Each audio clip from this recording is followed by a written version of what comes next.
Hey there, lads. And excuse me. Got a bit of a dry throat thing going on here.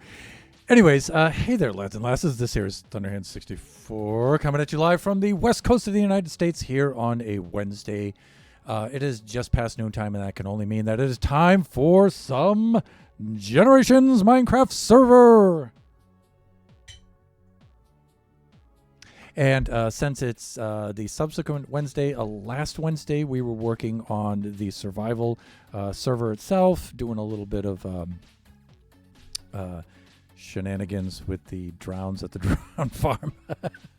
But anyways, so that means today we're going to be doing Baby Zombie Rush design stuff in the creative test world.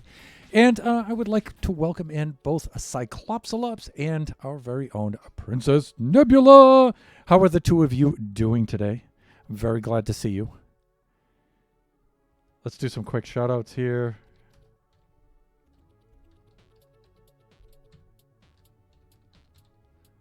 I think I typed that correctly.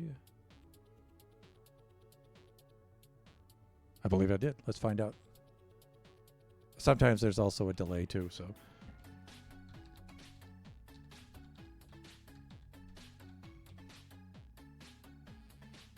And there we go. Let me see. Are the shoutouts not working or something? Maybe not. Or maybe there's just a colossal delay on them or something, but could be. Could be. So let's get caught up in the chat here. I found my old penny board and I'm learning to skate. Learning or relearning.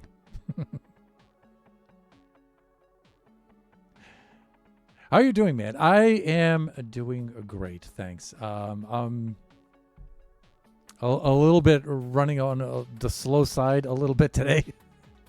Trying to get my stuff together. I've been a little bit ill the last couple of days, and it's kind of taken a toll on me a little bit. But I feel like I'm coming back today, so I should be good enough to get us through a stream. Of course, we're going to be redstoning on stream, so most people won't even do that when they're feeling 100%. But me, I don't care. Let me see. Nebula. I am really tired. Sleep schedule is broke again. Yeah, mine too, Nebs. So I got up at 8-ish. In the evening, wow. And then hopped on Buffooncraft around 3 a.m. Worked there until about an hour ago. My village is almost done. You are a machine. You are a machine. So Nebs and I are both members of the Buffooncraft SMP, and our Season 4 concludes next Friday. And so at least Nebs and I are frantically trying to finish up our builds. I don't think anybody else is. I think everybody else is pretty much finished with theirs. But you know me, I'm always up until the last minute. I'm going to be adding every little thing I can. But Nebs says 25 more days, including today. But I thought Chris announced in the Discord that June 2nd was the day. Did I get that wrong? If I got that wrong, I would be so happy to be wrong. Let me just check that.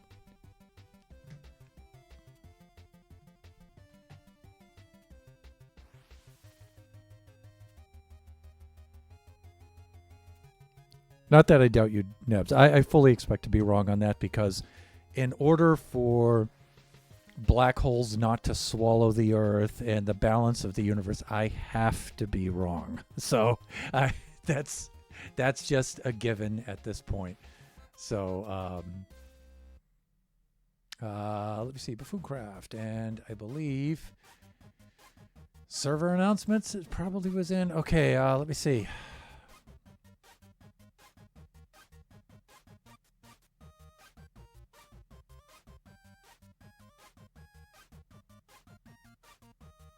Oh, okay. The last day of work on Season 4 will be June 17th. Right. Not June 2nd. I don't know why I got June 2nd.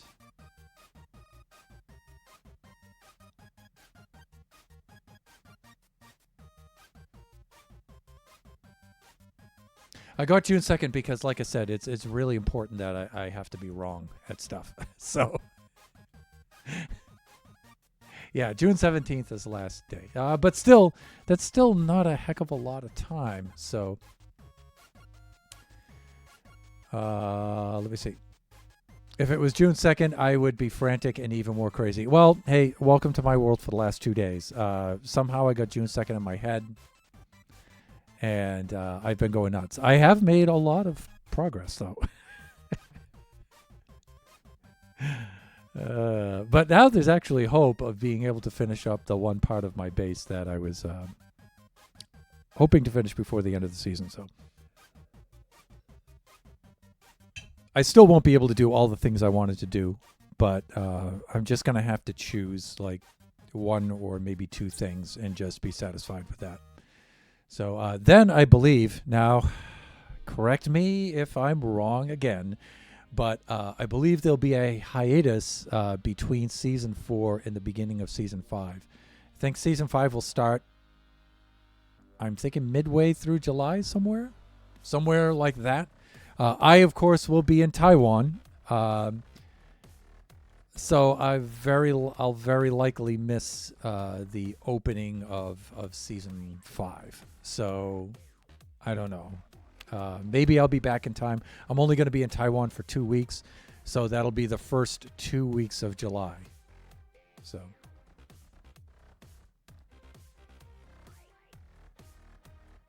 It says early July, but depends on when 1.20 drops.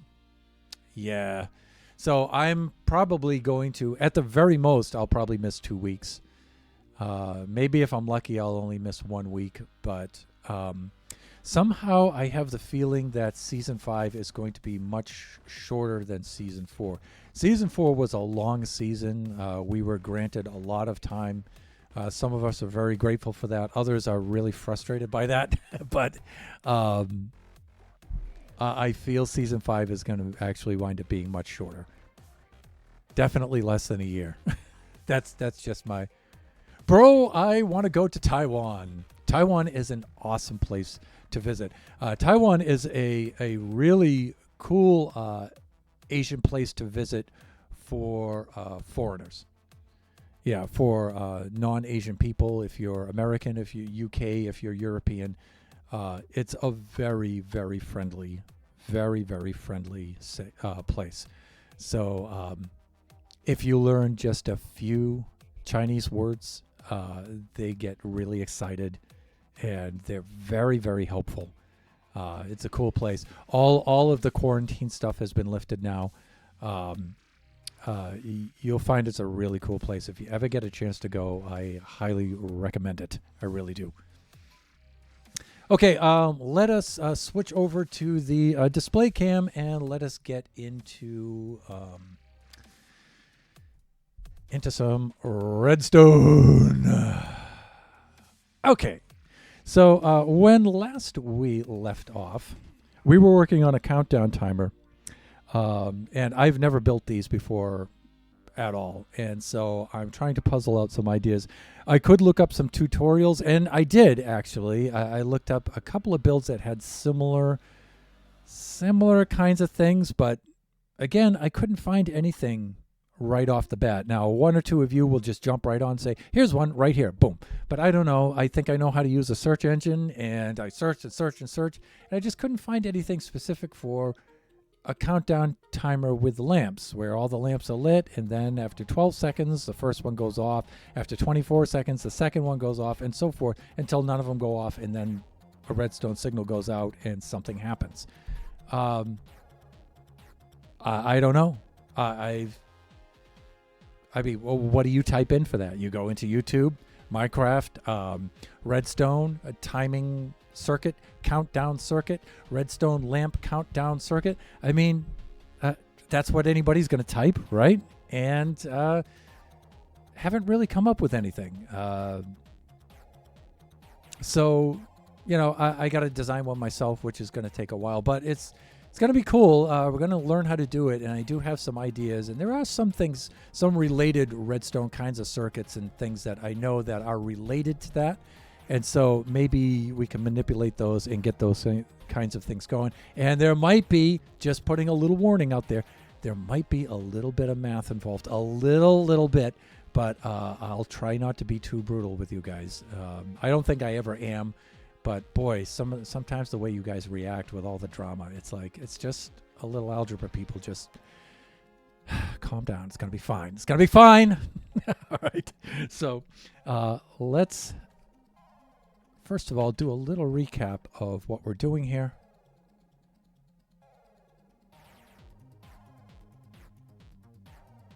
So we really are only down to like maybe the last 3 features of the maze before we can launch.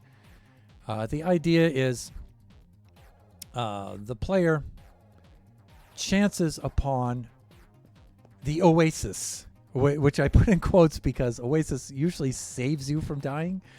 This might save you and it might not. And that's the whole theme of Baby Zombie Rush. When you come across something, it might be beneficial, it might not, so. But anyways, the plates, you cross over into this, you get into the area here. This goes up and you can't get back out. Okay, that's the idea there. You may try to run straight through this. These pressure plates will go on. You won't be able to get out. Baby zombies will be rushing around you, trying to kill you. The sunlight is permitted above, so they will start to light on fire, and hopefully you can juke them until they die. Then you'll notice that these are all lit. Entering will trigger this. These are all lit, and then it'll start counting down. These will start shutting off about every 12 seconds, right? Or there's 12 of these every 10 seconds, right? It depends. I haven't decided, but I know it'll run for about 2 minutes. I want to give the player about 2 minutes in here. So the player has to decide, okay, something's going to happen when these run out. Okay, so let's take a look around. Okay, I can't get out. I can't get out. What are these things? They won't have any signs on them. They'll press a button and you have to decide, is this going to benefit me or is this going to be to my detriment, right?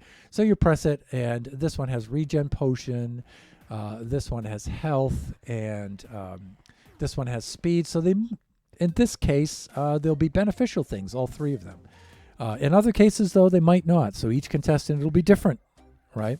I'm thinking of having 2 beneficial things and 1 neutral, or 1 neutral, 1 beneficial, 1 detrimental. It'll change for each contestant because I don't want each contestant to come in here and then figure, okay, I juked the baby zombies and I'm home free and I know what happens next.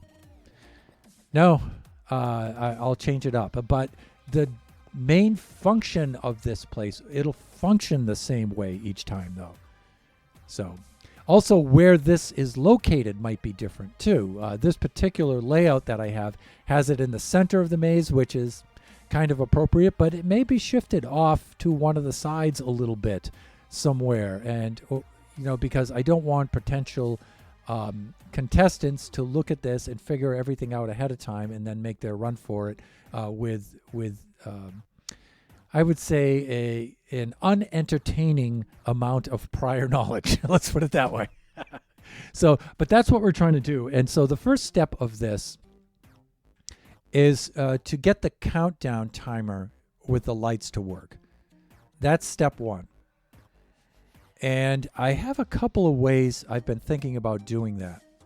And so the last time we hooked up an Etho hopper clock and we worked out the timing for the Etho hopper clock. All we did is we took our measurements of the number of items we put in, and then how many seconds the circuit ran, and then we made a table, looked at the constant differences, recognized that it was linear, looked at the constant differences, and then took the inverse of that and got y equals 22 divided by 17x. So x would be the amount of seconds that you put in, and then y, the output, tells you how many items to put into the Etho hopper clock. So so we did accomplish that, but I'm not sure how to make the Etho hopper clock. I can make this now run for as long as I want to. So if I want 120 seconds, I can make it run 120 seconds and it'll shut off. And there's a little bit of error in there, maybe give or take so many tenths of a second or something like that. or 20ths of a second. But I think it's close enough for our purposes. Doesn't have to be exact for a change. We want to run about 2 minutes. Hopefully, if there's going to be any error, it'll be less than 2 minutes, right? Less than 120 seconds. But and also if each of these, if one of these happens to be 12 seconds and then the next one is like 11.98 seconds or whatnot, that's not a big deal either. Now, like I was saying, I'm sure there's a way to use one clock and then have each of these shut down one by one. But we have some constraints. The wall, if you remember up there, looks like this. It is 3 blocks wide. It is about 4 blocks tall, and it has this kind of slab feature underneath like this. So whatever we build is going to have to fit in here. We can't have these kind of obstructions. These are so the baby zombies can see, right? And continue to track the player. Here's where the floor would be in the maze, like this. And so this is what we're working right here. So you can see, now the cool thing is we can build a lot of the circuitry under this and have it come up, and we can still keep this in place and maybe use some quasi-connectivity to come up here and get some sort of power up there to the lights. So we can do that as well. But we're not going to make the circuitry. The circuitry for a countdown, no matter which way you do it, is pretty complicated and takes up quite a bit of space. So we're not going to be able to fit it inside this wall. Definitely not.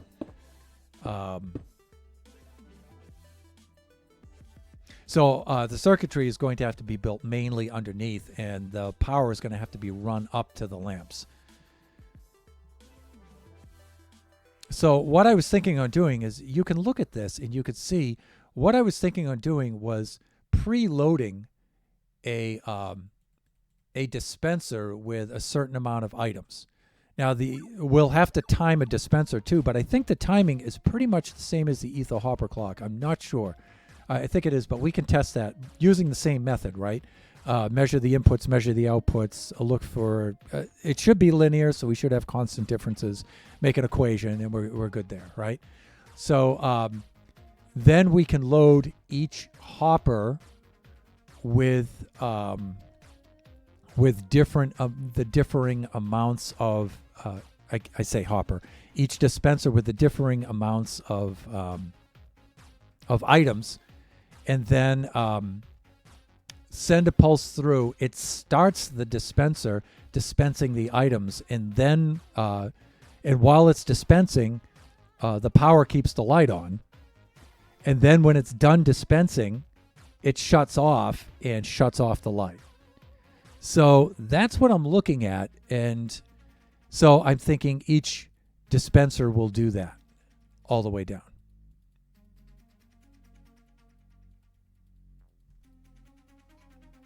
That's my initial idea. So now how to do that? We have something similar, right? And we have a similar circuit over here. Now this, I believe, uses a dropper. Yeah, but we can swap that out with a dispenser. And so what happens here is, you've seen me use this on Buffooncraft and Generations and stuff. It's usually, I use it as a disposal unit, right? So you put some items in here.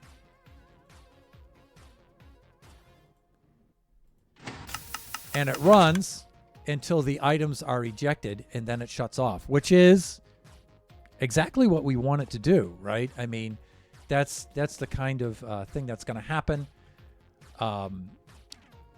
we could put a target block right here with a lamp. I think that might work.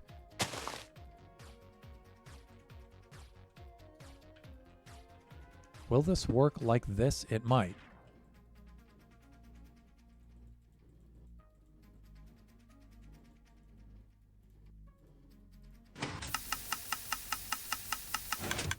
Okay, so you could have something like this, right? And you can imagine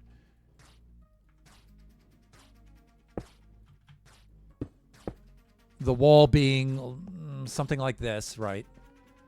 This you wouldn't need. This is a cauldron of lava, and it ejects the items down into the cauldron like that. So you wouldn't need that. But this is close to what we need already.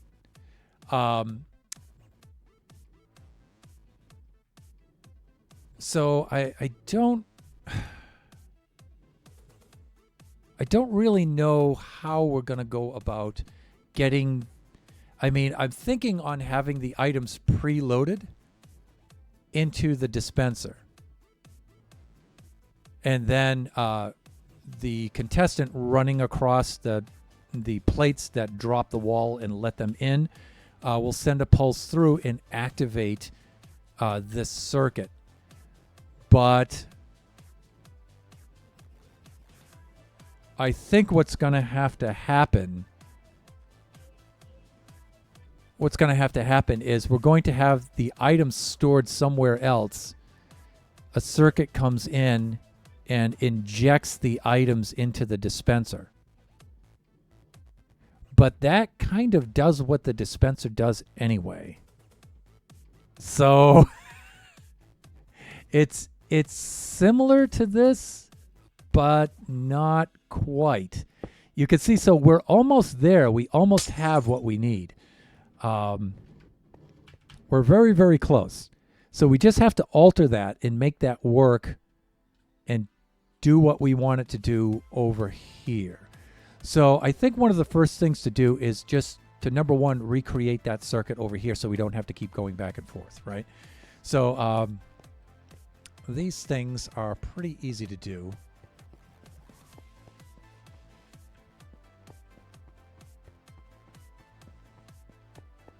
So let's do...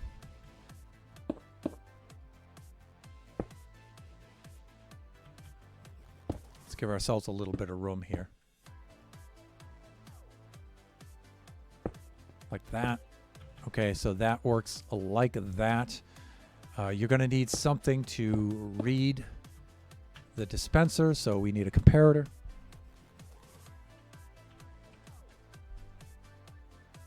We don't need the caps lock.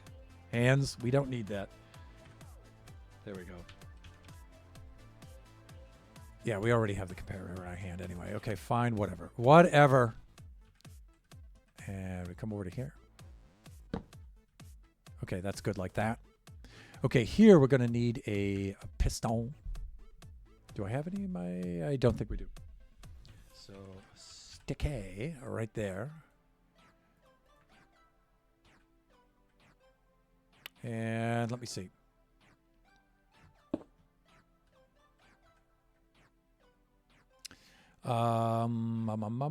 Observer.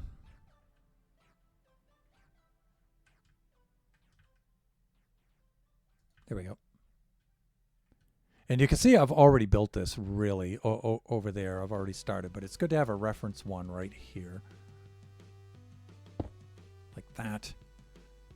Let me see. This is going to have to extend upwards, so we need our sticky piston to be right about here. Like that, with our second one like this.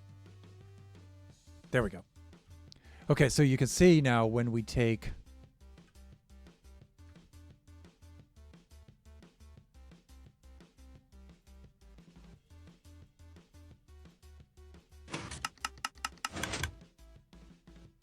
All right. So we have that kind of thing already happening right there. Oh, look, I already have all my items laid out, so I could just select them. Oh, thunder! So we could do something like that. I mean, the quick and dirty thing is...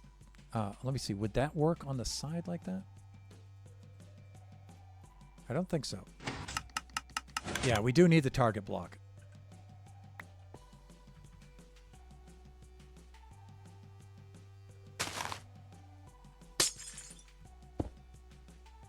Like this. So it sends a signal down, but also sends the signal through. Target blocks are nice like that. And then it shuts off, right? And so that actually winds up helping us out a lot. So,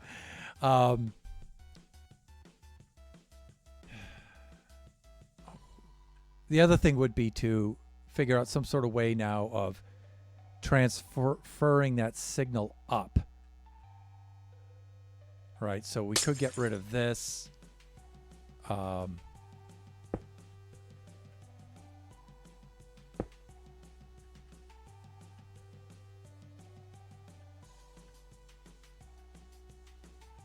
One thing I want to check over here. I want to make sure that I have the wall set up correctly like this. I do. Okay.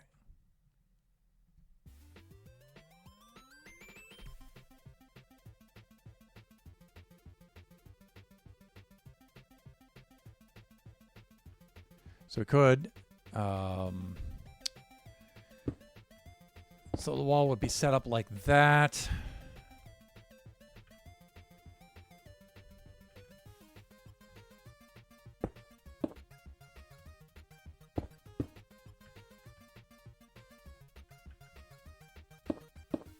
And that's where we have to get the signal to, from here.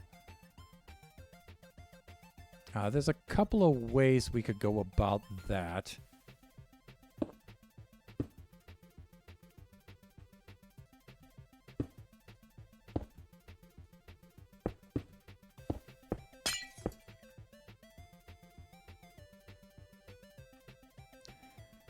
I'm not sure that this will power this block or not. So we do have that.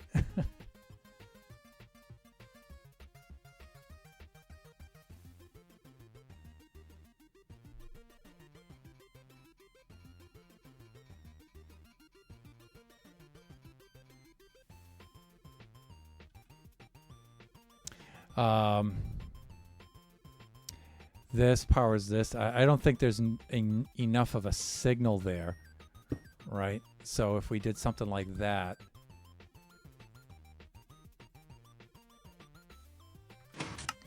Yeah, see, we're not getting any power through there. So, and that doesn't really surprise me.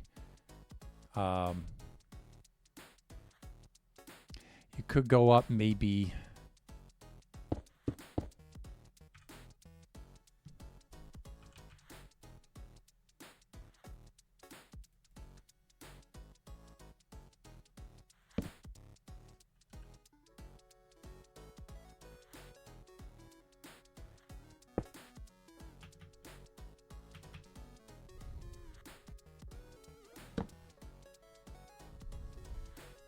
Will that work?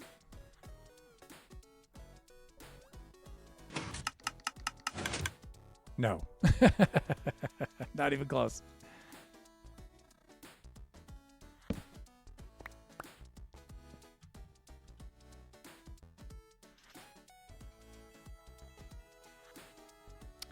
What if, I mean, will that work?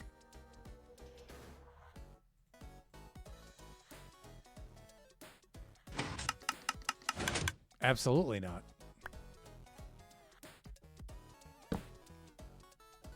That's weird because I have the feeling it kind of should.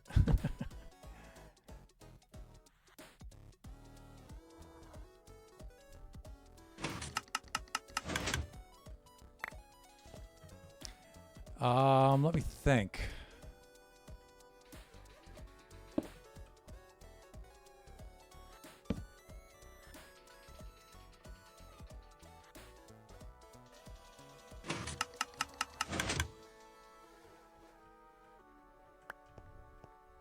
So it may not be a strong enough pulse.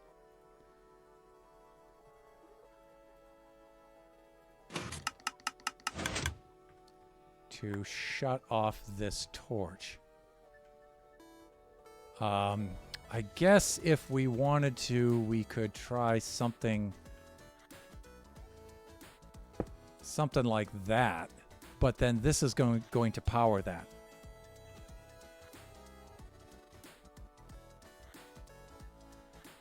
Like that.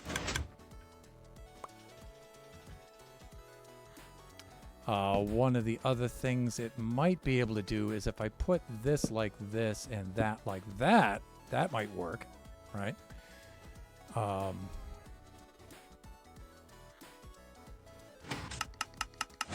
it doesn't.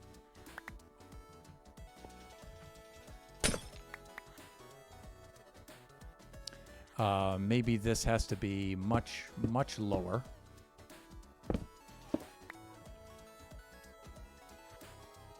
And let me think about this. I think we might be able to get away with doing something like...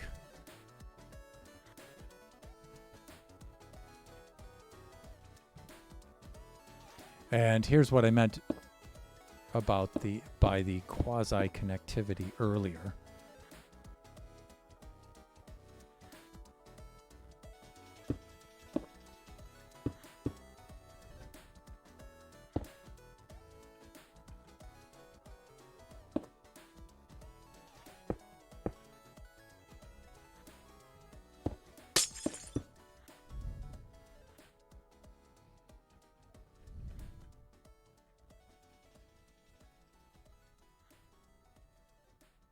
All right, let's try that.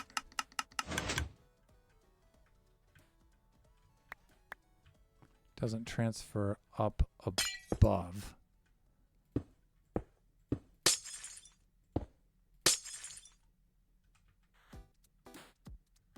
All right, let's see if that alone will work. Like this. Okay, that doesn't do anything like that at all.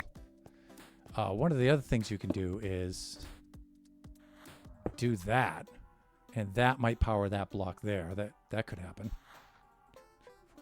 Like this. That's interesting that it doesn't do that, though. I would think that this would provide power up there and light that block. That's kind of weird that it doesn't, but you could always do that.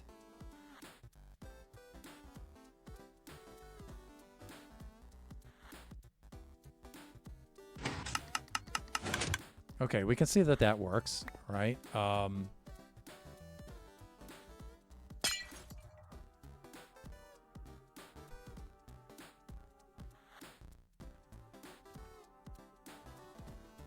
And, you know, there's different ways that you can configure this. You can see where I have the same kind of circuit, except I'm running it vertically instead of horizontally.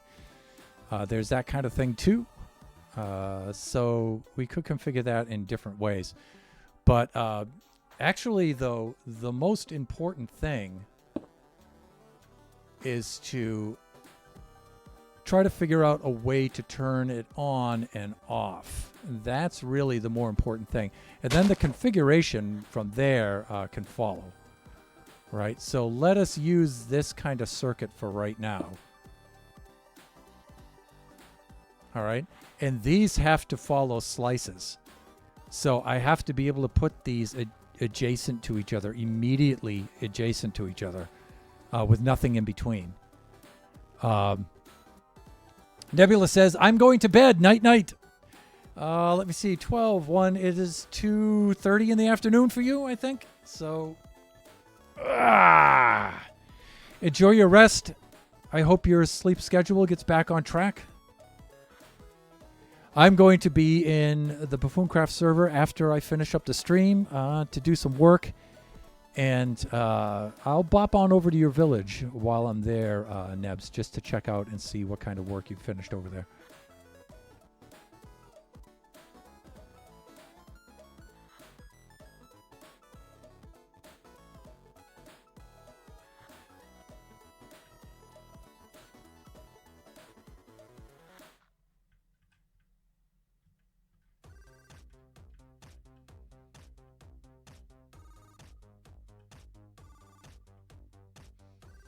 You know what? I'm going to quickly. I'll let you guys pause on that for a minute. Maybe you guys can come up with some ideas. And when I post this onto the YouTube channel, remember the comments are always open. So if some of you happen to go to the YouTube to rewatch the VOD there, you can always comment there. And if you have any ideas, you can always post it there. I always read that stuff. So I'm going to quickly see if I can reload the shout-outs and get those working. Let's do this. Let's do that. I really ought to wait till the middle of the stream to do this, but it's bothering me and it's distracting me right now. I'm trying to think and I can't. I'm thinking shout-outs are broken, shout-outs are broken.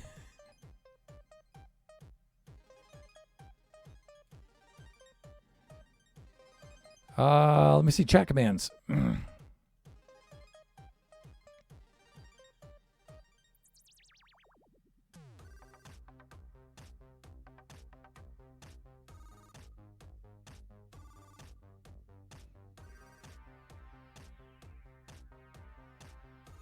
Alrighty. Let's do this. Custom shoutout should be in there.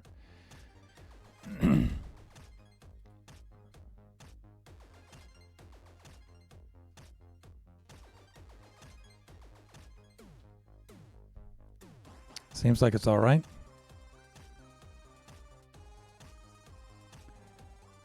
All right, let's disable it.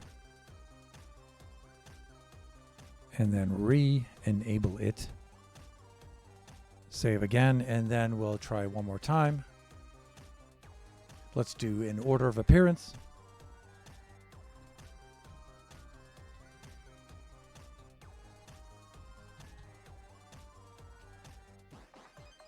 See if our shoutout comes up, or is it totally broken? Still, we're not getting anything.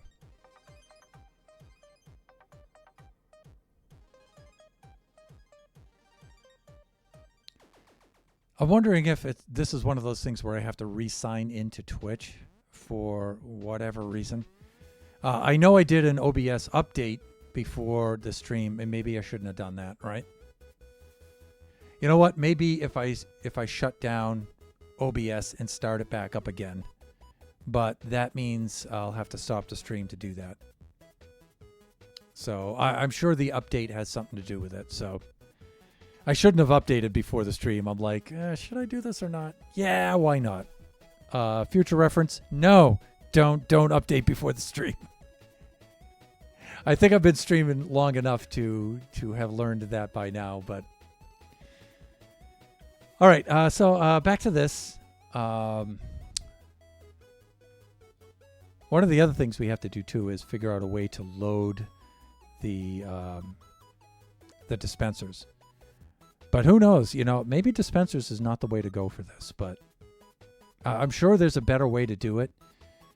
But I just can't think of any way to have the clock control each one of these separately for different amounts of time.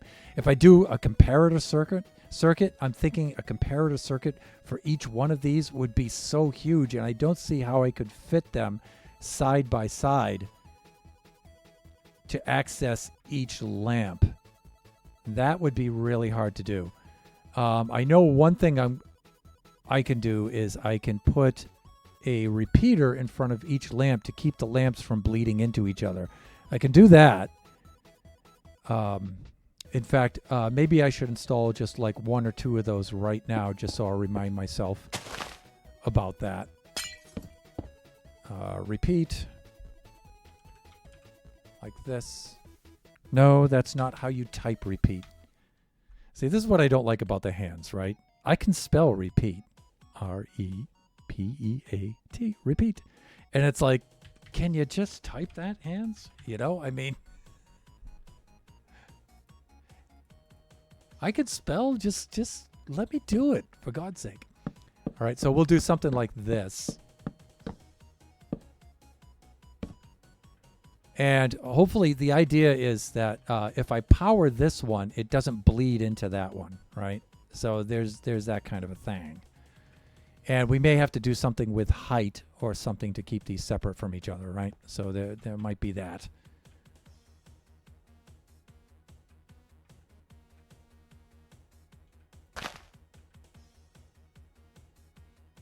Now, with this current configuration, I just can't drop a hopper down into this, because this will lock the signal from this will lock the hopper. So it won't allow me to do that. So I would have to access this in a different way, right? So, I mean, it's one of those things. If the dispensers wind up being here and they wind up showing or something, it's just going to have to be something I'm going to have to live with. I don't know. Again, I could also do command blocks. I could do a command block that would make these run and stuff. But, you know, I only resort to command blocks if there's absolutely no other way. Right, so like dropping the baby zombies from the sky, there won't be any other way to do that without command blocks. I don't believe so.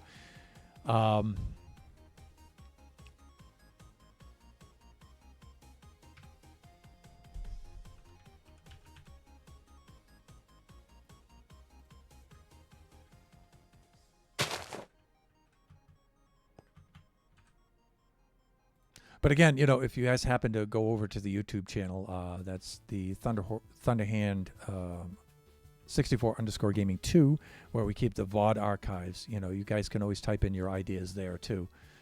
You know, because sometimes, you know, when we're doing the stream, you can't think of the best way to do something while the stream is going, and it's not till afterwards where, you know, you're in the shower, driving the car or something, and you're like, that's how to do that.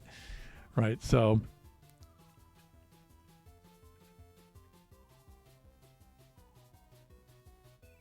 so far, again, you know, this runs kind of the way we want it to.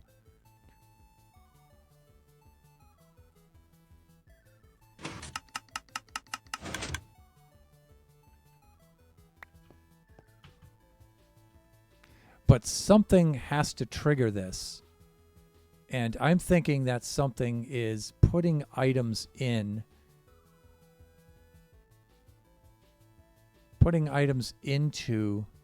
the dispenser. I think that's what's going to trigger it to run.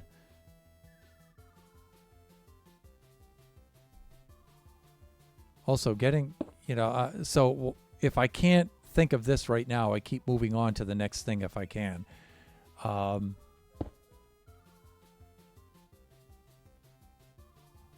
Thinking some way to get the redstone signal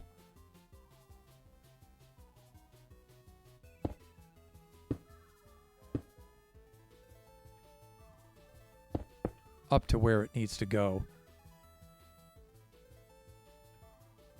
We can also work on that.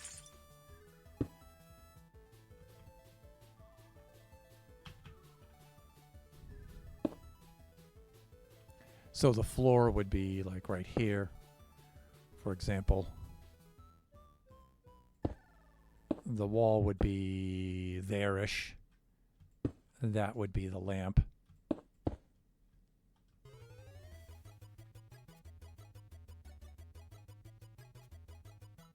So I would need some sort of quasi-connectivity to get power up to that lamp through this gap.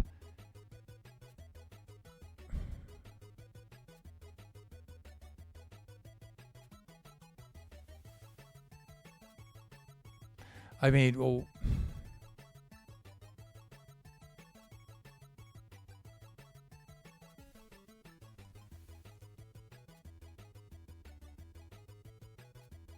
one of the other things that could happen too would be that you don't have the slab there.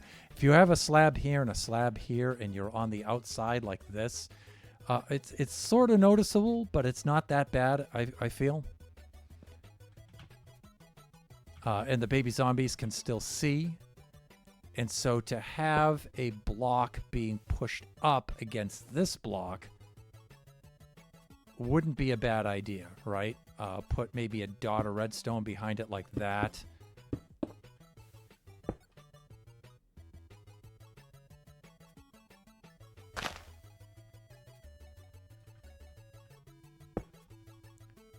having this kind of a thing where maybe something like that.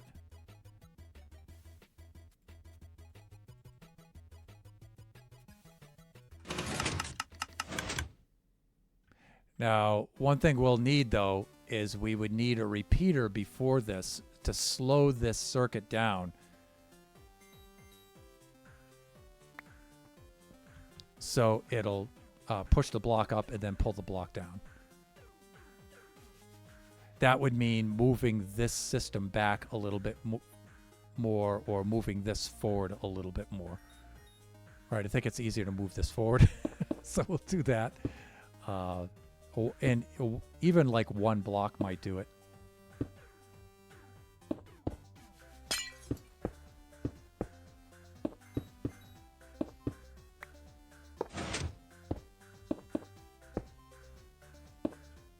So you could do something like that. Now, I think if I put a repeater on here, we should be good. It should, the block below it, which is the dispenser, should get power. We can put that one tick right there. Let's try it and see if it still works. That it should. Yes, it does. Great. Okay. Now you can sit here like this. You can put that on there. You can put this on here like this.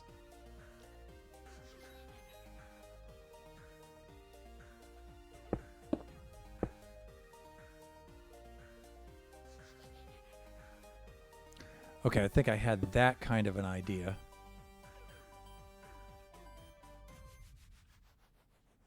Then we were doing something like this. And something like this. And so this comes up out of the floor.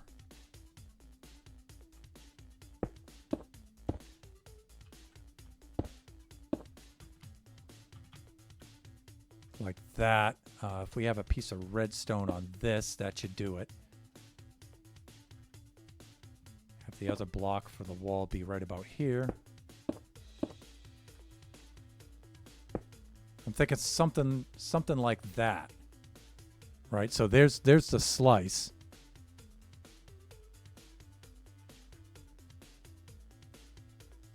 I think at this point you can even take that off. And let me see. Let's give it a few more seconds here like this. Okay, so it's not powering through this block and bringing that over like that, which I find to be a little surprising. It also didn't retract the piston afterwards. And I feel it should have.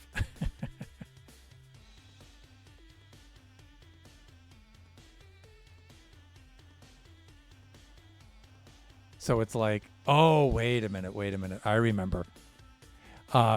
There's a weird kind of thing with redstone blocks and pistons. If you power it like this and it goes into position, it doesn't retract. The redstone block kind of keeps powering this and leaves it on. It's kind of a weird thing like that. So let me see here.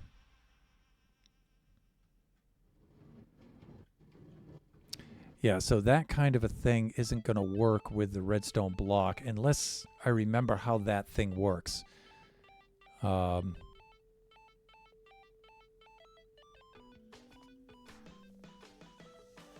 does that kind of circuit work?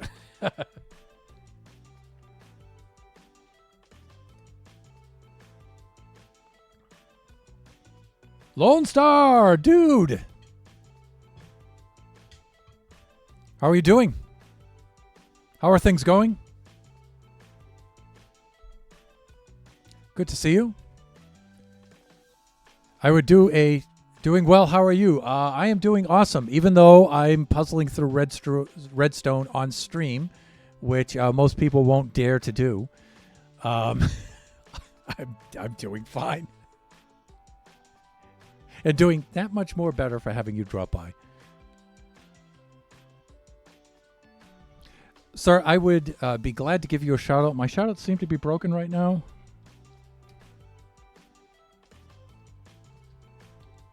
I'll try them again. But I think it's because I updated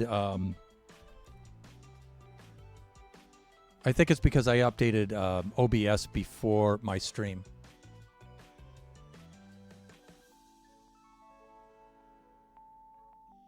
I did the other day, but Vio happened to stop by and help me out. See, that's the idea. You know, that's one of the reasons why I stream this kind of stuff, and unabashedly so, with zero shame. It's because you get two kinds of help. You get the genuine kind of help, right, where people, want you to succeed, and then you get the criticism, which people kind of denounce you and stuff like that on the street. But the challenge is, if you can do that, if you can endure that, you can kind of manipulate them a little bit into having them tell you the right way to do it, if they're kind of reluctant to. All you have to do is make a false claim, right? And then they'll jump in to correct you, and then you just make a note of it, and you're like, oh, okay, that's what should have been done, if they won't answer you outright. So, but you get the benefit of both sides of that if you know how to play both sides of that.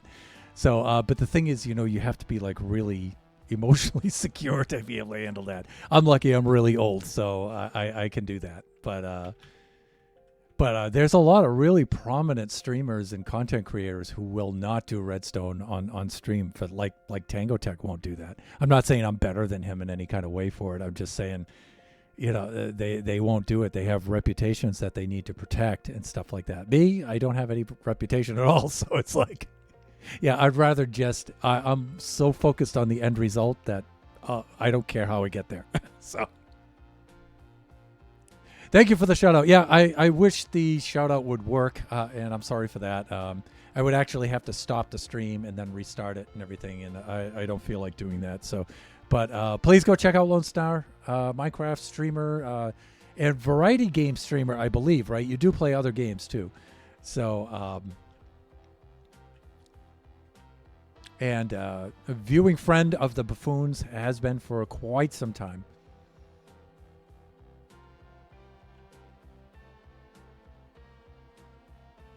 So again, for those of you just joining us, we're trying to make a countdown clock where when the timer starts, all the lamps are lit, and then they start shutting down. There's 12 lamps. I want it to run 120 seconds, 2 minutes. So they start shutting down every 12 seconds until they're all out, and then a signal gets issued, and then something happens. That's what I like to have. That's my goal here.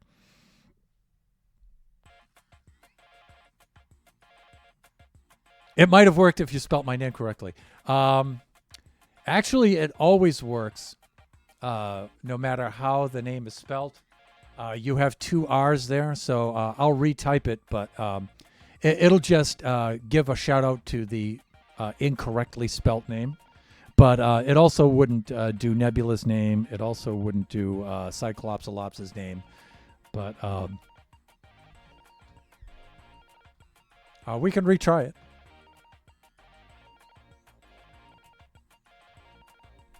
I mean, I would, as I always say, as long as I get the correct result, I'm glad to be wrong. So, like, if that works.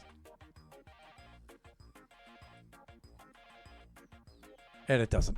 So, come on, OBS. I would have been happy to have been wrong there, just as long as my friend gets his shout out. That's all I care about.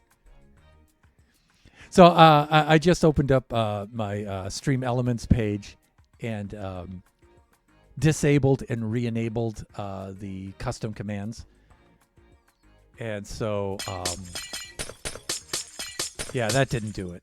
So I'm pretty sure it's because I updated OBS before I started, which was a mistake. I should have updated it, shut it down, and then restarted it, and then started the stream. I mean, I've been streaming long enough to have known that, and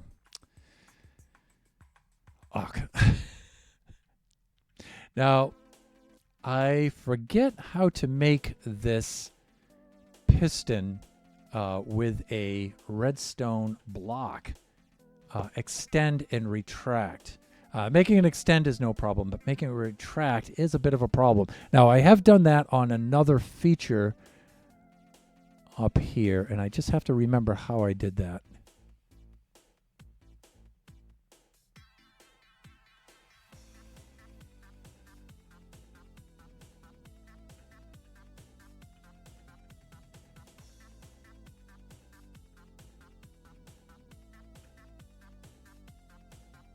I mean, here it is with the hopper clock, right?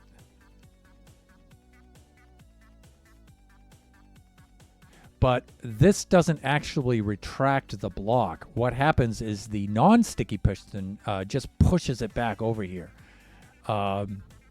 which makes me wonder why you need a sticky piston here, right? I mean, you shouldn't.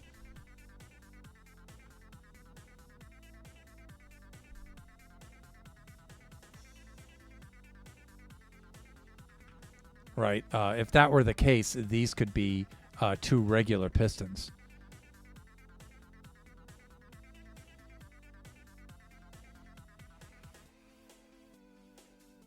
But I'm pretty sure I ran a redstone block, pushed and retracted a redstone block here too.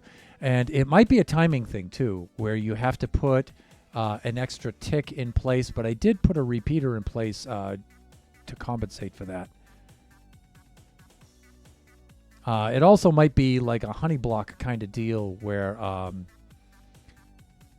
what happens is the redstone block gets hung up on these other blocks and it can't pull. It might be one of those kind of things too, but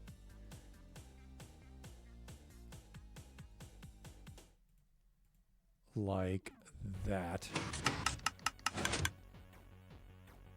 But see, it's not a retraction thing with the sticky piston. It's a power thing, right?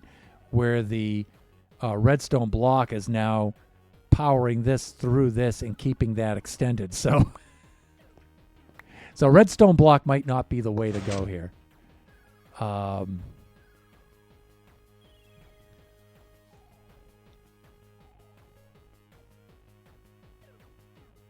It's too bad because that actually solves a lot of problems.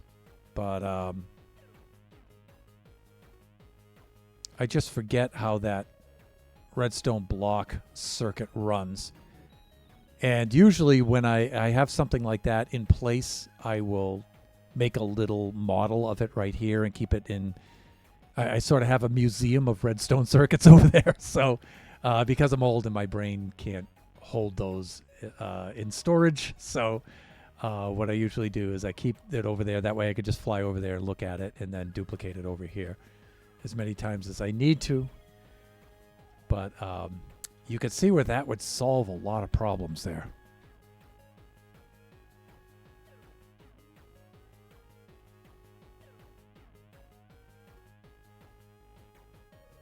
But pistons have that kind of issue. And I'm wondering if it's because I need to put a block in between or something, or it's the strength of the pulse, or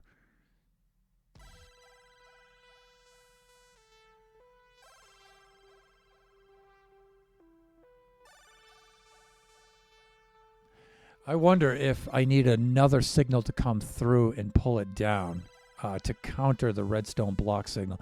It might be something like that, where like this, right? And if it went up there like that, then you need another source to pull it back down, right?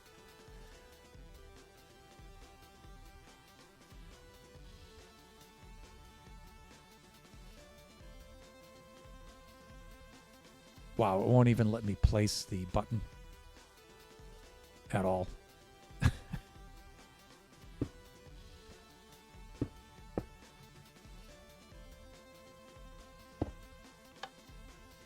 Yeah, so this is powering the piston and keeping it extended.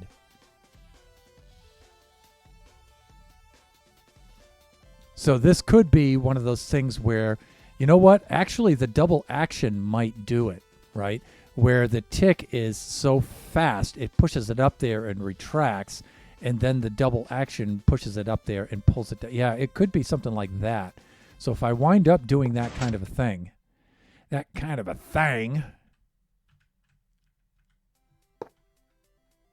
maybe, just maybe.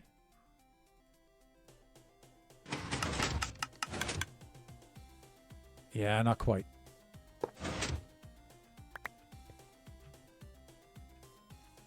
That's too bad because that could have that could have fixed a lot of things. You could do another observer there too, right? Where we have an observer like this.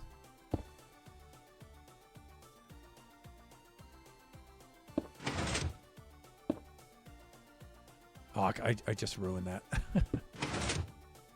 But you can see where the quasi-connectivity worked there, right? So you could do something like that, I think, right? And maybe observers is the way to go and maybe not the redstone block, right? And from the outside, you wouldn't really see the observer, right? I mean, it would look like this. Sure, you have that gap there, but I think it would be okay. And then if we did this,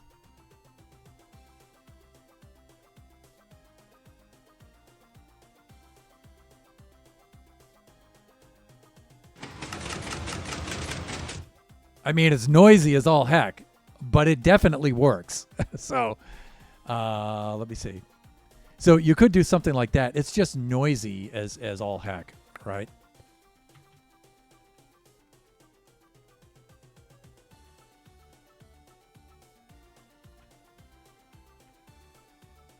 I'm wondering if... Now, again, I should probably put some repeaters next to these to separate them. So that's the next thing to test. Because I don't want the redstone signal bleeding from here, powering this lamp, bleeding over into the next lamp. But I don't think that kind of thing works.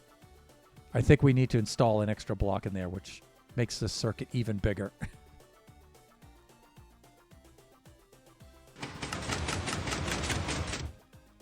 Yeah, that causes all kinds of problems. All right, so what we would need to do is extend this out even further. And that actually causes its own kinds of problems. Right? I mean, it makes the wall wider.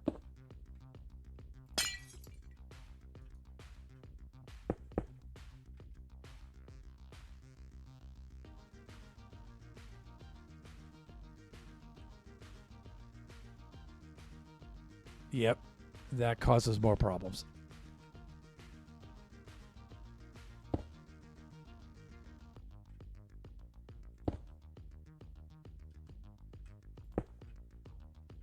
And we have the additional problem now because even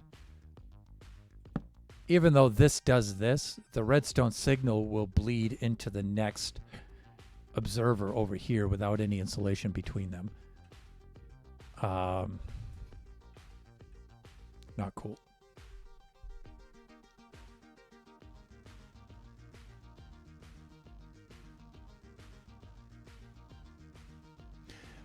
This might be a deal where a target block might come in handy, but again, will the target block power the items next to them?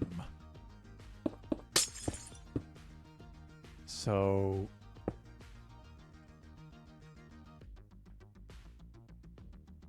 you might get that kind of thing. Now,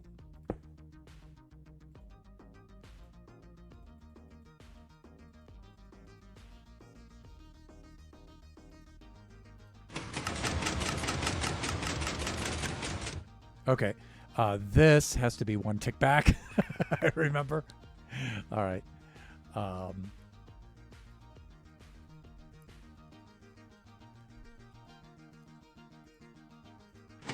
there we go.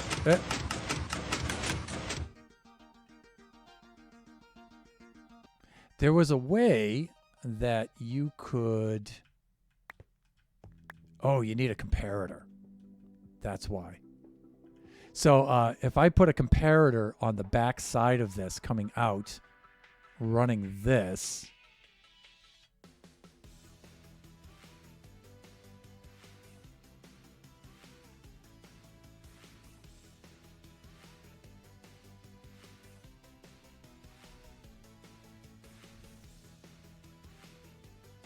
I mean, it's the same thing as that comparator, though. So one will have to shut this off. See, I'm wondering if I can use the output of this observer somehow.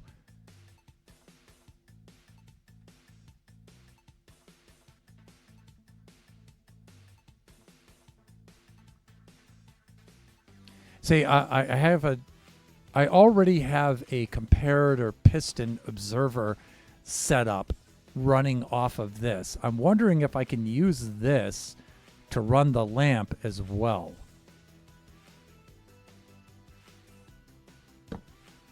And the answer to that should be, of course you can, Thunderhand. Any competent redstoner would know that. And that's where that person who says that would step in and show me how it's done. I'm looking at you, Lone Star.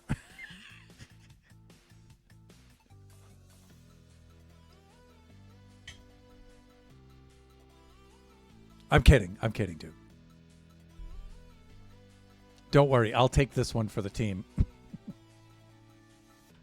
I always do. All right, so if we think about this, right?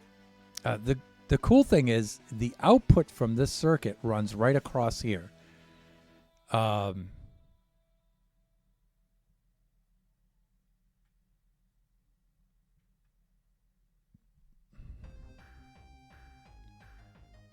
And the idea is that we need to be able to have this transfer the power through that gap up to that lamp.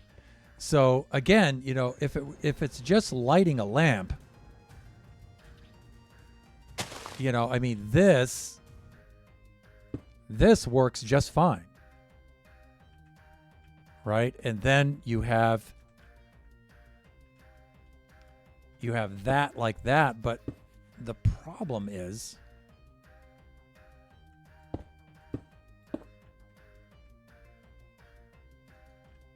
you know, how to incorporate that now into the wall unit.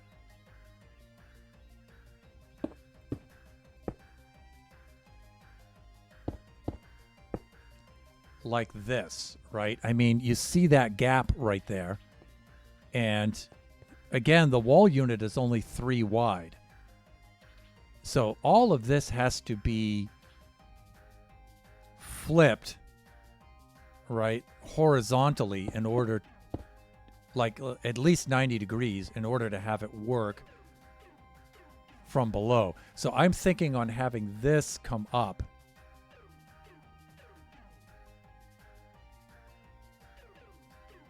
It's a siege, woo!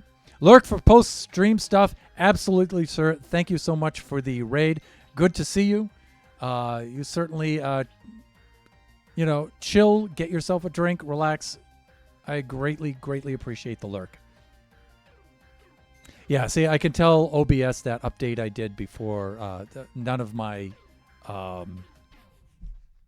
alerts are doing their thing either. So that was a huge streaming mistake, I guess.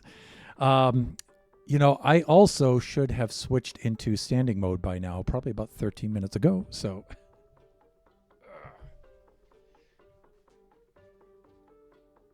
let us do that.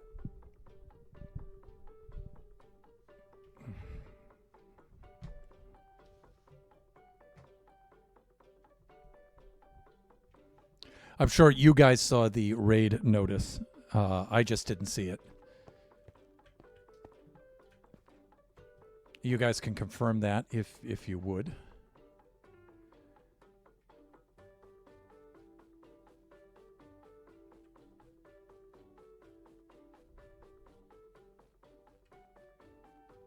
So see, I think we could get away with moving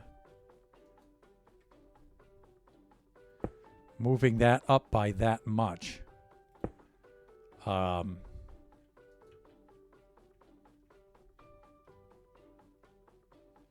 we did something like that, and that went there with a dash of redstone along the top.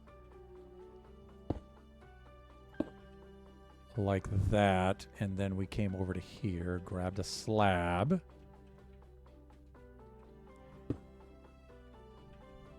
I mean, we can get it to this kind of a stage.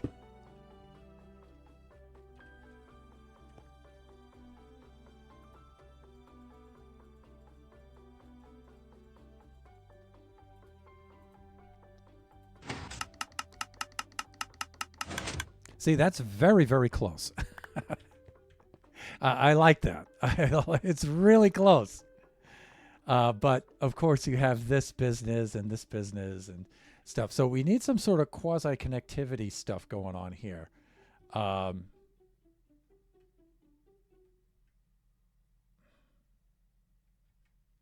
right. I am going to take a very, very quick break. So let me do a be right back. Let me see where we are in the soundtrack, too.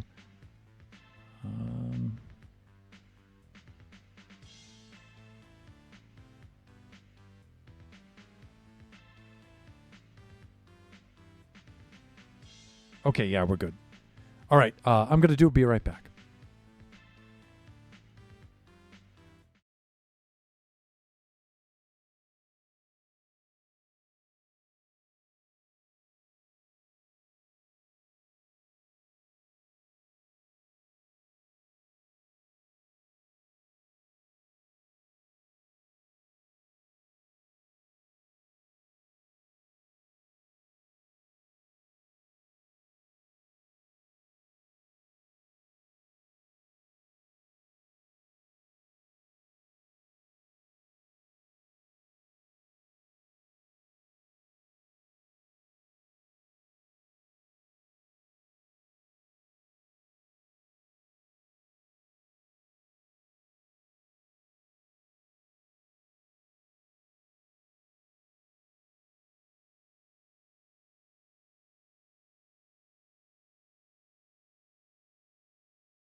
Let's try that with some audio. Okay.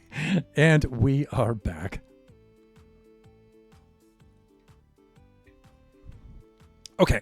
How to get this system to run. Now, I figured we'd just focus right now on just trying to get power up to the lamp and into this wall system the way that we need it to do so.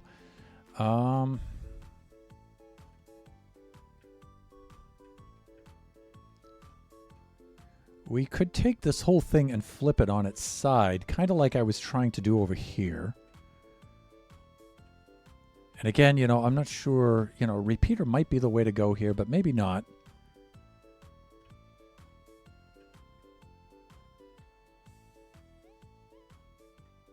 But two things need to happen here. I think items are going to need to be dispensed in. And, I would like to have the items already in place like this. And then the pulse to come through and to start this working. And then this stops when they're empty. That's what I would like to have happen instead of this kind of a thing. Because right now, you can see the way I'm triggering it.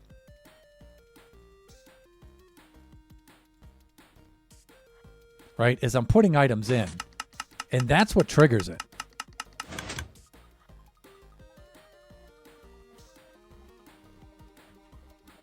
And the idea with the hopper clock is that you don't have to put items in. The items are already in. And then when the power triggers, it just tosses them back and forth, which is kind of what we're doing here. But this is a big circuit.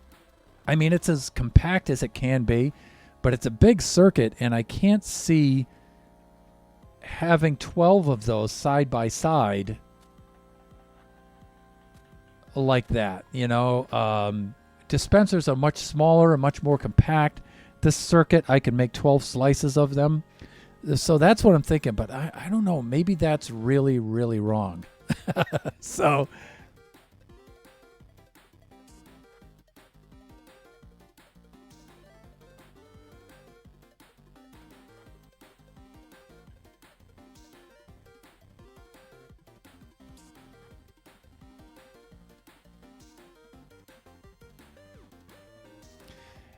yeah, my brain is right now is thinking how maybe I should try to use one clock, because right now if I load in 155 items, this whole strip will run for 2 minutes, 120 seconds. Right? But then how do I make this one shut off after 12 seconds? This one shut off after 24 seconds. This one shut off after 36, and so on all the way down the line.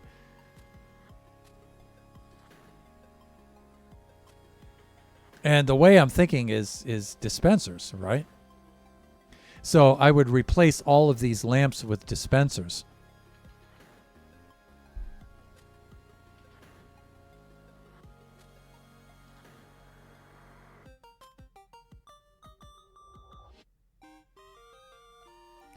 And this will run the dispenser. And who cares if the dispenser stays on all the time? The idea is that it will shut off after all the items are out.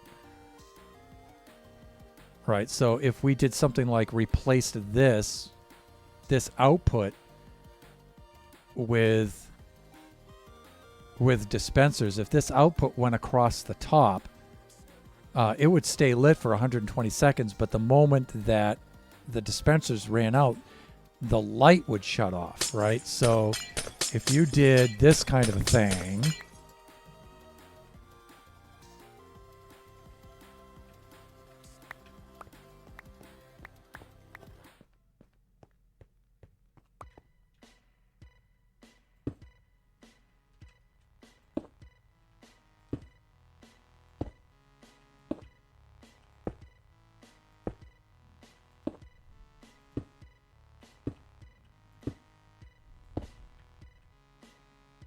if I have 10, it's every 12 seconds. If I have 12, it's every 10 seconds. So, trying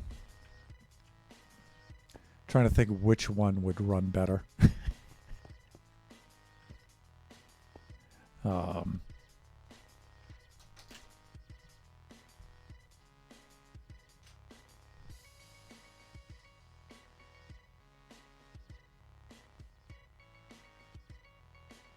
So that'd be 12 times 22. And then divided by 17. So I'd need about 16 items in there for it to run for 12 seconds. But that would be 16 items in the hopper, not in the dispenser. The dispenser we'd have to time. But the idea is, I'm wondering if it's just a matter of doing something a little bit easier like this.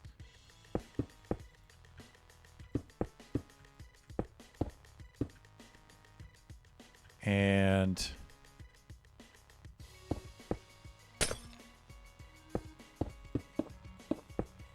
you know, maybe I'm way overthinking this, so maybe it's much simpler. If I have a hands. If I had hands that worked, that would be awesome. If I did something like that. Now, I might need something to reverse this.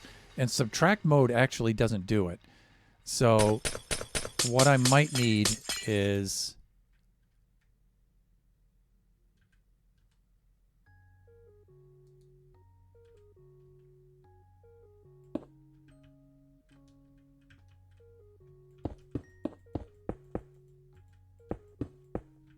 something like this, right? And then I'm picturing some sort of torch on the top with maybe the lamp like that. All right, this is preloaded.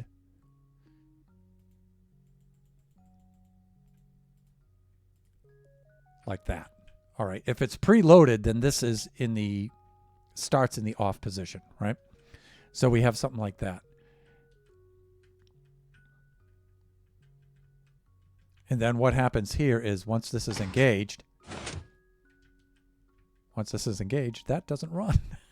Why? Why would you do that? All right. So what you would have to have is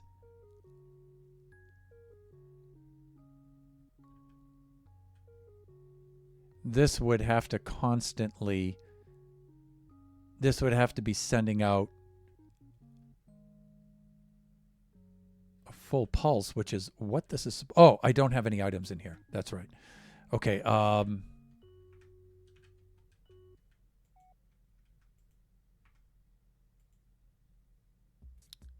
So if I wanted this to run for, I need, what did I say, 155? Thereabouts, right? I mean, this would be, that would be 128. That would be 130.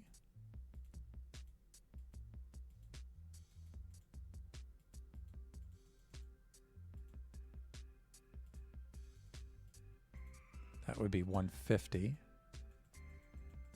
Like that. 155. So you would do this kind of a thing. Now see, this doesn't keep this constantly running. That's why you would need the observers to keep this constantly ticking away.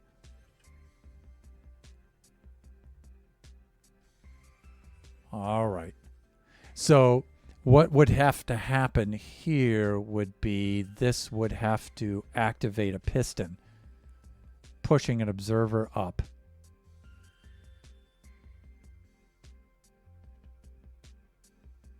I think I got it, yeah. It's an awfully big circuit, though.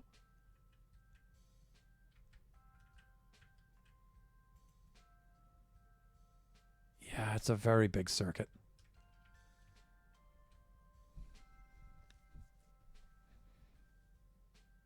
Hey, and there's Kamakwa redeemed Kachi, We Kachi Laugh, and We Kachi Laugh again. So 2 of those. So Kamakwa, I hope those 2 worked.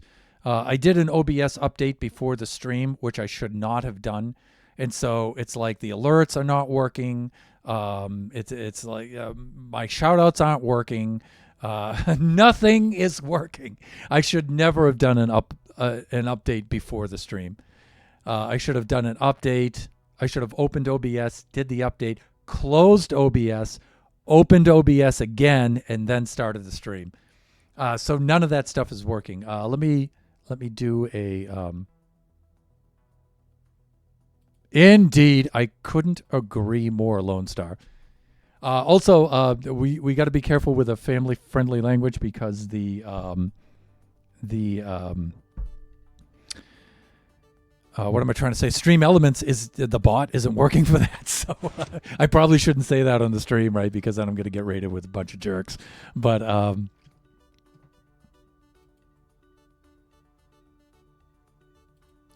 I'm wondering if I can trigger that from my dashboard for you, Kamakwa.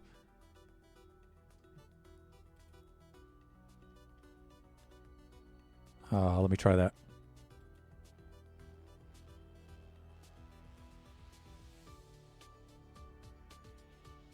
Nothing.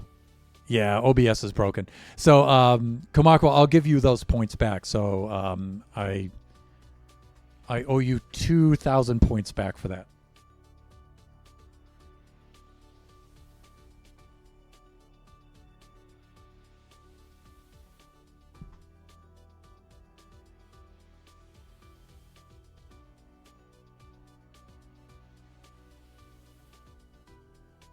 Okay, so I'll have to do that post-stream.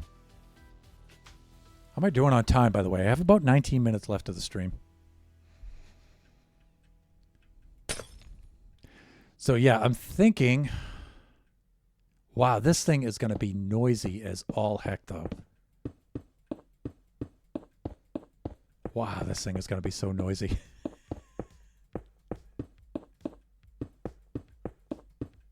You know, if I knew more about Redstone, I could make this thing so much better and so much more quiet.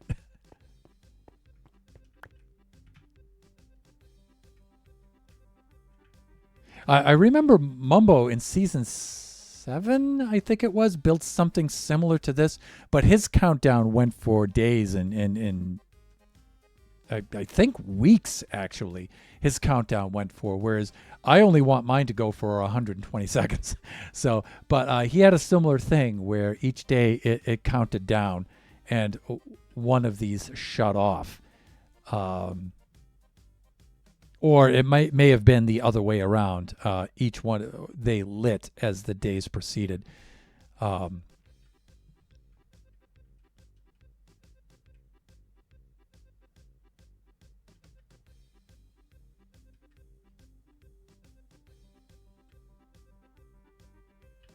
thing is, if I engage that, though,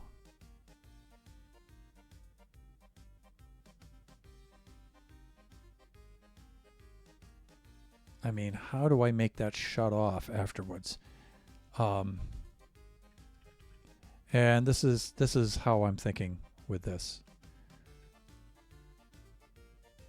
I do that.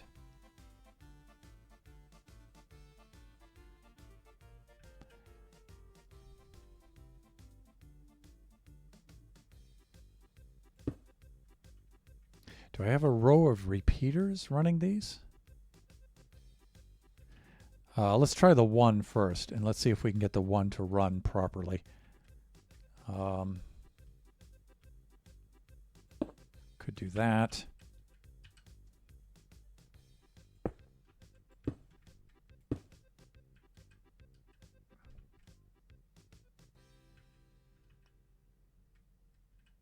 We have this kind of a thing.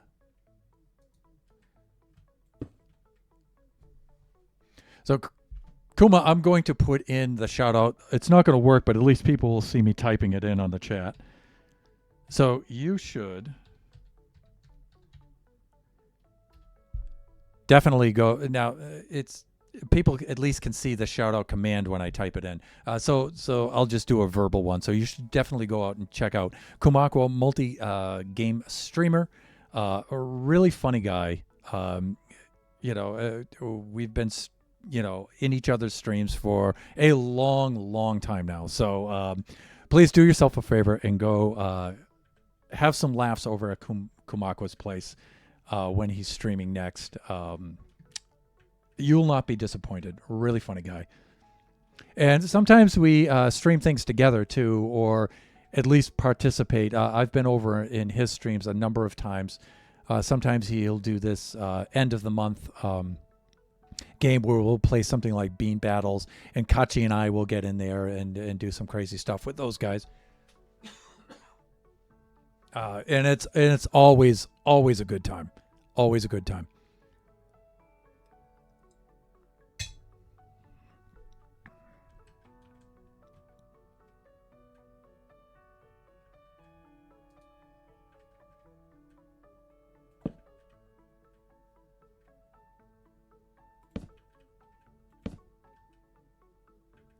So I want this to run this until it shuts off. And then when this is empty, it'll shut off the light. So let's have it dispense the items downwards. It's...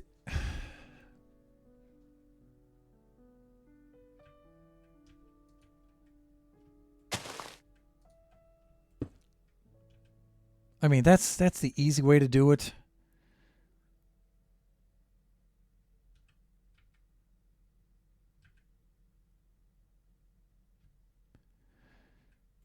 And then, we'd have to come up with an equation that makes this run. But see, I don't want this triggered.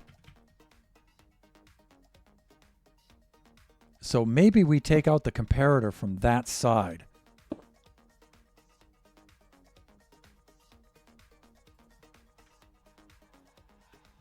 Let's try that.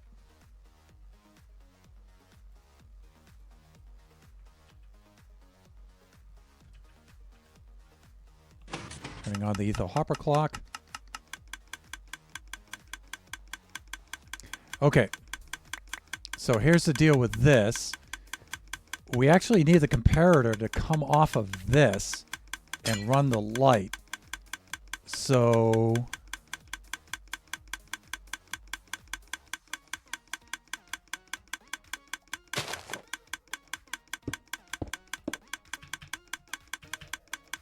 now it sucks. You're going to hear that ticking. But I don't know. That might be an effect. All right, we actually want it this way.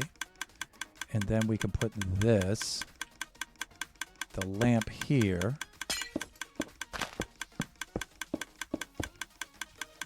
All right, we can break that down.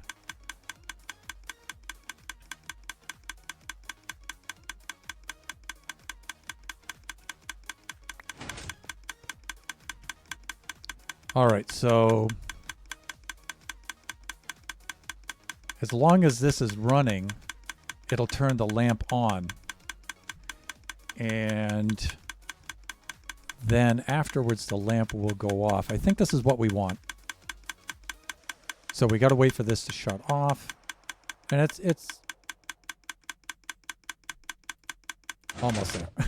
All right. All right. So I'm thinking it's something like this.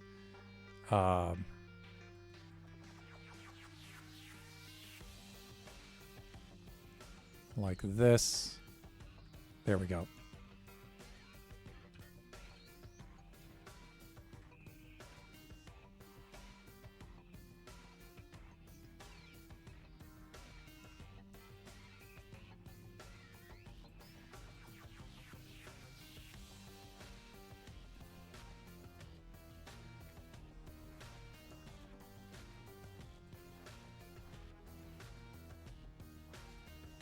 I seem to be missing an item somewhere.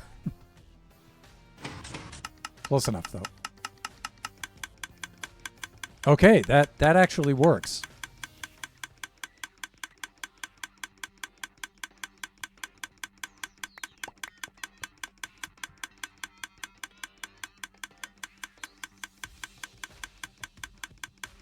Okay, so I think I have an idea.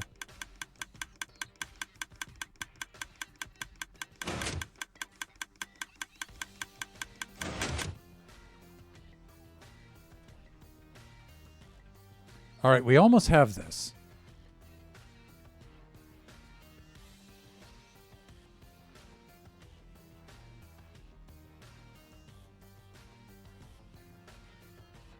We're going to have to extend this out a little bit.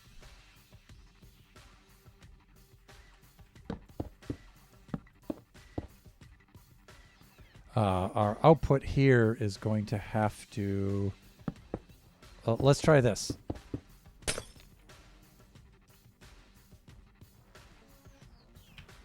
Come on, come on, come on.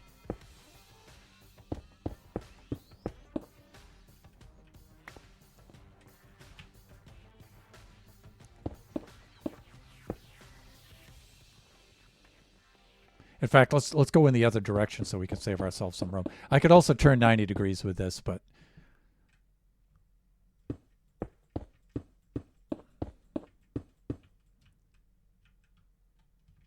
that's why I always give myself a little buffer zone between here and the road.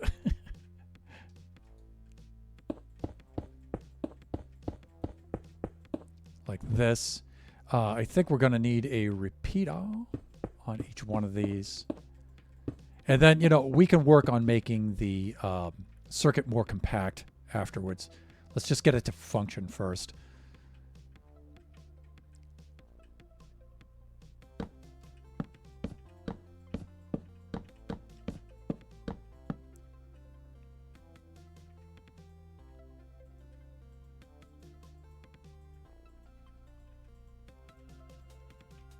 Now, since there's only 12 of these, the signal should still reach. We can extend up to 14, 15, so we should be okay.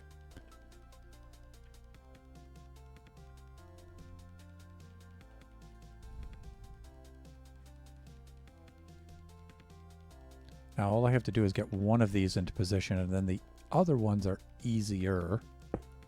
There we go.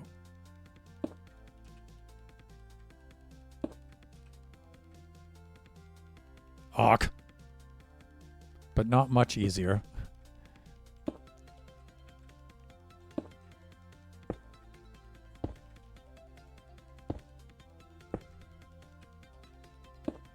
Okay. And then the same thing with the observers. Really? I don't have a selectable observer ready? What the heck, Thunder?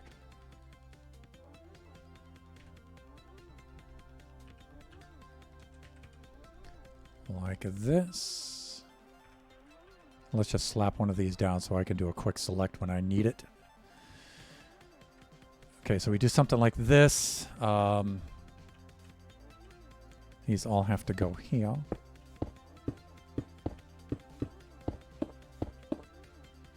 I'm hoping these will slide past each other. They should.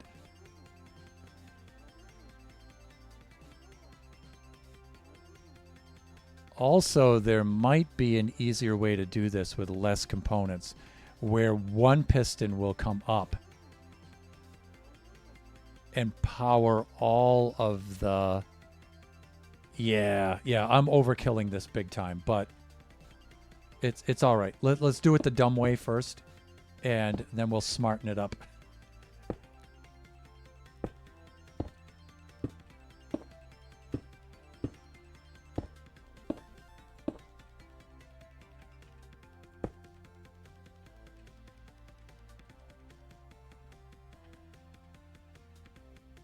Yeah, just bear with me. I know some of you are probably throwing a fit right now. Just calm down. It's going to be fine. Let's proof out the dumb way first, and then we'll do it the smart way.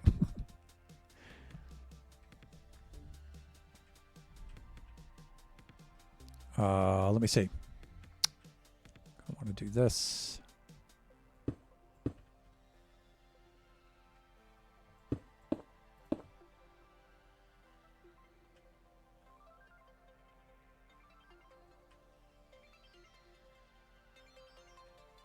Here's where we want the comparator, I believe. Oh, actually, no. We don't want the comparator. I think I need a repeater here to run. Okay, so this piston comes up here. No, this can probably run the dispenser outright. That's another thing we need. Selectable, right? And there, let's put a dispenser.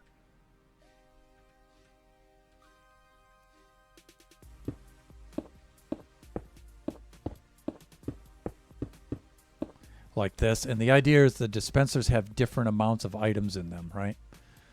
Now, off the back of the dispenser, we need comparators.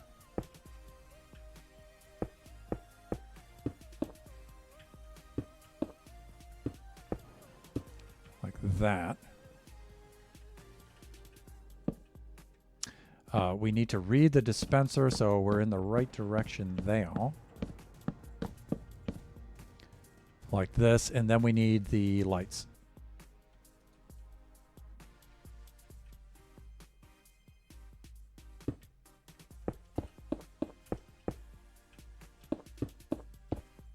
Like that. I think we should be okay. Right? I think we should be all right. And if I go over to here,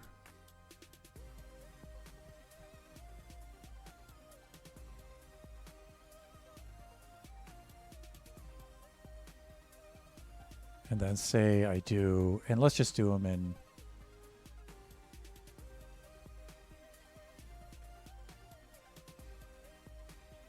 See, this was one of the things I was concerned with, is getting bleed over from the other. Yeah, that might not be an issue.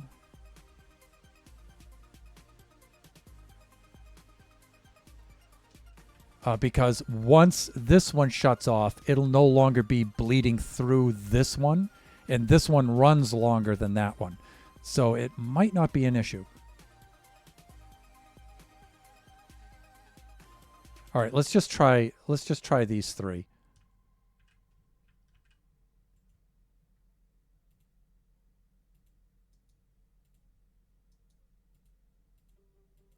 And you know what? I don't need it to run 120 just for testing purposes. 64 will run just fine.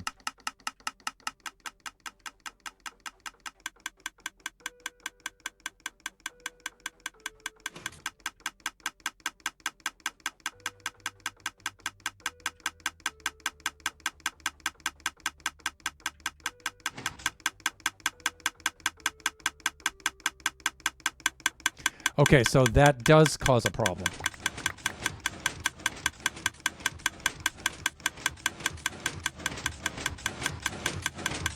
What are you doing? What are you doing? Oh, that's what you're doing. Okay, yeah, we have to break that.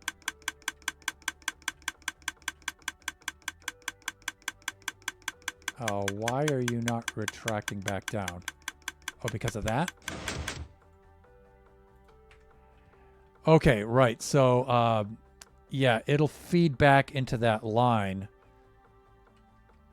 So we need to have a feed line first before it goes into this. And these cross power over into each other. Not cool. And let me see. Okay, so let's get caught up here. Eve Raid, woo! Thank you so much, Eve. And sorry, I went and I did a OBS update before the stream that I shouldn't have done, and everything's broken. So what I needed to do was to do the update, close OBS, open OBS again, and then start the stream. So everything's broken right now. So yeah. Let me see.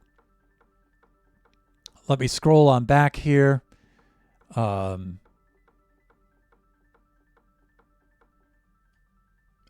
thank you so much for the sub. Really appreciate that. Eve, thank you so much for the raid. Oh, and Eve, welcome back. I assume you're back from your vacation then. And the pics that you posted in our Buffooncraft private server, really, really nice. Envious. Oh, things are broken. Indeed, they are. 8-Digit. Hey, welcome, welcome, welcome, Raiders.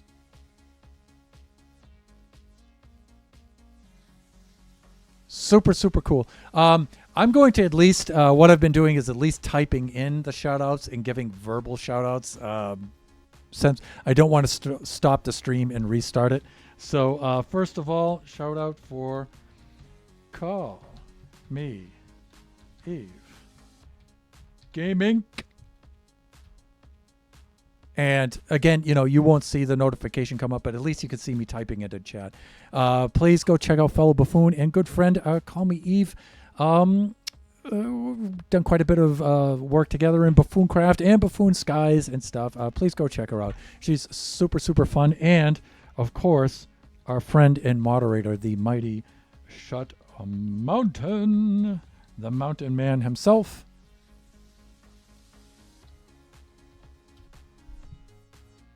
Thanks again for the sub, Shut. I really appreciate it. Also, fellow Buffoon, good friend of the stream. And we're actually at the end of stream time, but you know what? I'm going to go over an extra 5 minutes. So we were doing our Baby Zombie Rush design, and we're designing a countdown bar for our one of the 3 remaining features that we have to do here. And this is proving to be quite challenging. It actually is. So what I wanted to do was I wanted to, when the player enters this area, for these to close shut and not allow the player out. The player dodges whatever baby zombies happen to come in here with them. They fry in the sun. But the moment they enter, this bar lights completely and then starts shutting off one by one as it counts down for about 120 seconds, 2 minutes, and then sends a signal, and then a command block makes, in this case, one of the features, baby zombies start dropping from the sky. And so I'm working on that countdown clock right now. And I've basically got some ideas of how I want it to work. I couldn't find a tutorial on anything that was exactly like this. I could find some things that were sort of like it, but not close enough to get things to run the way I need them to run. So I'm trying to do some on-stream design work myself, which, is always challenging, but, I never shy away from that. So let me see. Oh, wow. This looks amazing. Thank you, Lone Star. I'll be back in a bit doing the after stream stuff. Sure, I'll hang in for a few more minutes. Actually, we just had our timing just a little bit off because I could have ended my stream and rated you, but then you would have been at the end of your stream. So, but Lone Star, the idea is I don't know if you've seen this before, but we're making a not so mini game for the Generations Survival server. We're just designing it in the creative test world. And when the design is complete, we'll build it in the survival world, and then we'll let guests come on and run the Baby Zombie Rush game on stream, which will be a lot of fun. Kamakwa gets first run. We've already decided that, established that, and then it's whoever I can get on at whatever time after that.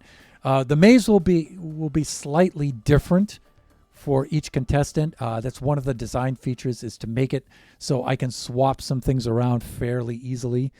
So for each contestant, it'll be a little bit different. So that's why I don't mind potential participants viewing the design of it, because when you come on to run, if you should happen to decide you want to do this, and we're able to, and you want to run it, it'll be a little bit different for you than it was for Kamakwa, and it'll be a little bit different from each participant. The basic features will be about the same, though.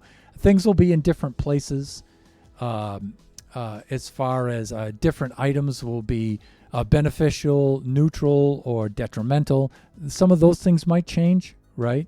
The look of it might change a little bit too, as far as the materials and stuff are concerned. But basically, what will happen is each time you come to a dead end,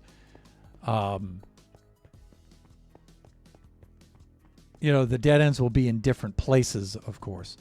But each time you come to a dead end, let me find one over here. Yeah, like they won't be color coded with materials here. They'll all look the same. You come to a dead end like this, there'll be a button up there on the wall, and you won't know what this will do. It could be something beneficial, it could be detrimental, or it could be something kind of neutral. You got to decide whether or not you dare to push that thing or not. Right? Of course, you'll have a horde of bloodthirsty baby zombies pursuing you, so that adds to the pressure. And the last feature I'm working on right now here is breaking out into this central area. And then there's really only two other features, the entrance, the start point, and the exit. Those two things. And then we're done and we're ready to implement. So I'll be in the music channel if I'm not back in time. Yeah, I'll be probably logging on to Buffooncraft the moment I wrap this up.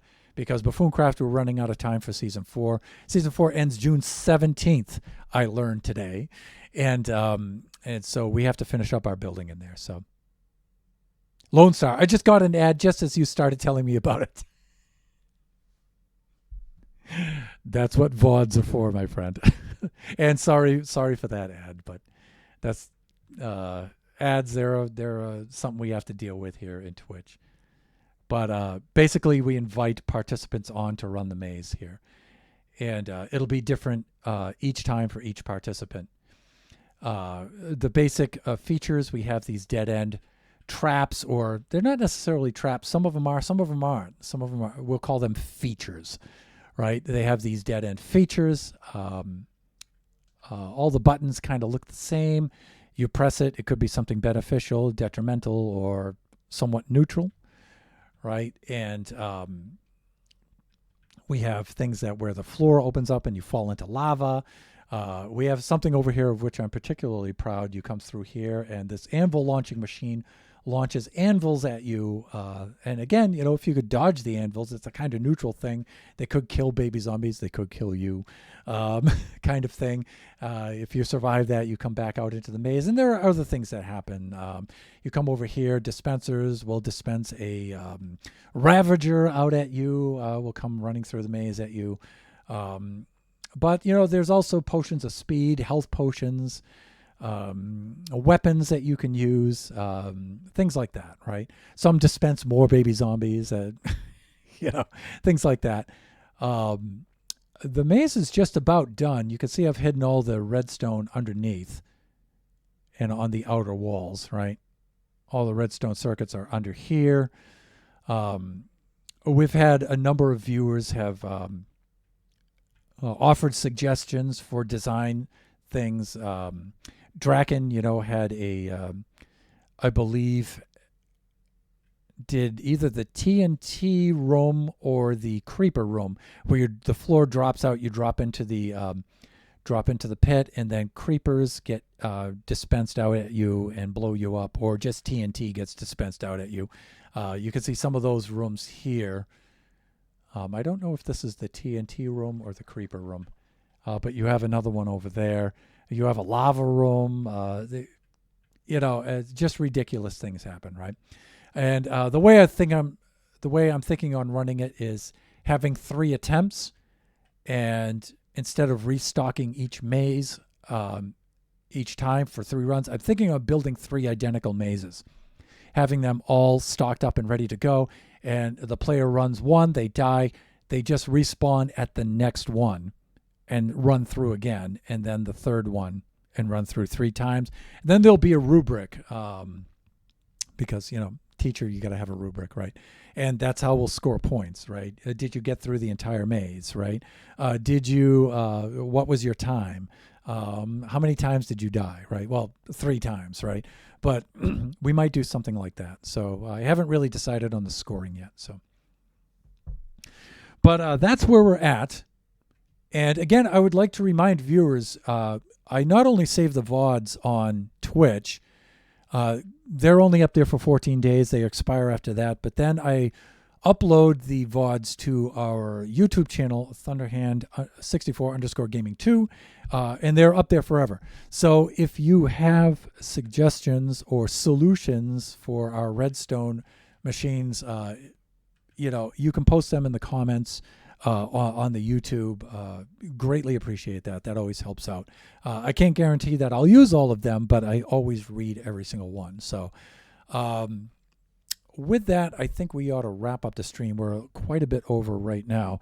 And I'm back just in time for me to raid out to someone. So let's see if we can find somebody out to which we can raid.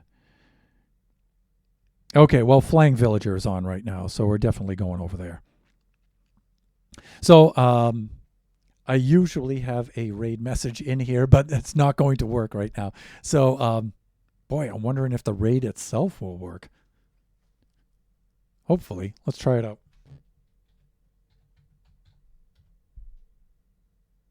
Well, the raid message doesn't.